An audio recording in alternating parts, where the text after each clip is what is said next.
প্রিয় দর্শক আসসালামু আলাইকুম। আজকের পর্বে রান্না করে দেখাচ্ছি স্পেশাল ছোলা ভুনা। আমি স্পেশাল এজন্যই বলছি, আজকে আমি কোয়েল পাখির ডিম দিয়ে ছোলা ভুনা করেছি। যেহেতু কয়েকদিন পরেই রমজান মাস, আর রমজান মাসের ইফতারিতে আর যাই থাকুক না কেন, ছোলা ভুনাটা একটা কমন আইটেম, এটা কিন্তু থাকবেই।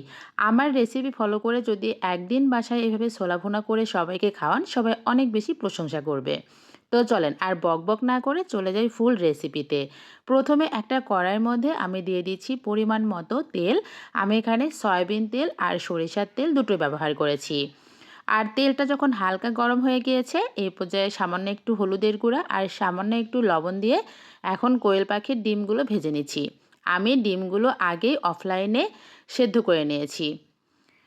ছোলা ভুনা করার জন্যে ডিমগুলো একদম কড়া করে ভাজা যাবে না। ডিমের কালারটা হালকা ব্রাউন হয়ে আসলেই আমি ডিমগুলো উঠিয়ে নিচ্ছি।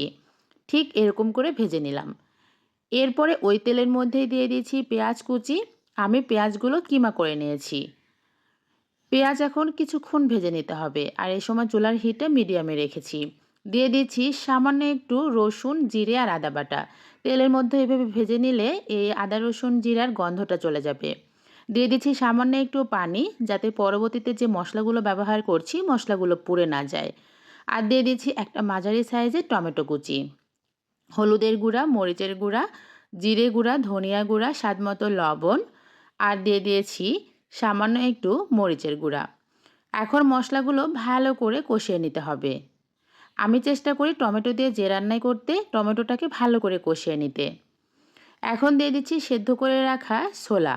আমি ছোলা আর ডিম একসাথেই সেদ্ধ করে নিয়েছি। একদম 100% ছোলা কিন্তু সেদ্ধ করে নিতে হবে। ছোলার সাথে মশলাগুলো একসাথে ভালো করে নেড়েচেড়ে মিশিয়ে পানি ছাড়াই কষিয়ে নিচ্ছি। মোটামুটি 5-7 মিনিটের মতো মিডিয়াম হিটে ছোলা কষিয়ে নিচ্ছি। আর এ পর্যায়ে দিয়ে দিচ্ছি 2টা সেদ্ধ করে রাখা আলু। চেষ্টা করবেন আলু যেন বেশি না হয়ে যায়, তাহলে কিন্তু ছোলার স্বাদটা নষ্ট হয়ে যাবে। আর দিয়ে দিচ্ছি আমি সামান্য একটু কাঁচামরিচ কুচি। আপনারা যে যেমন ঝাল খেতে পছন্দ করেন সেই অনুযায়ী ঝালটা ব্যবহার করবেন। এখন পানি দিয়ে ছোলা ভালো করে কষিয়ে নিতে হবে। ঢাকনা দিয়ে ঢেকে দিচ্ছি আর রান্না করে নিচ্ছি একদম ছোলাটা ভালোভাবে কষিয়ে আসা পর্যন্ত। যেহেতু ছোলাটা আগে থেকে সেদ্ধ করা, তাই রান্না করতে কিন্তু খুব বেশি সময় লাগে না। এ পর্যায়ে দিয়ে দিচ্ছি কোয়েল পাখির ডিমগুলো। কোয়েল পাখির ডিমগুলো দিয়ে নেড়েচেড়ে ভালো করে মিশিয়ে নিচ্ছি।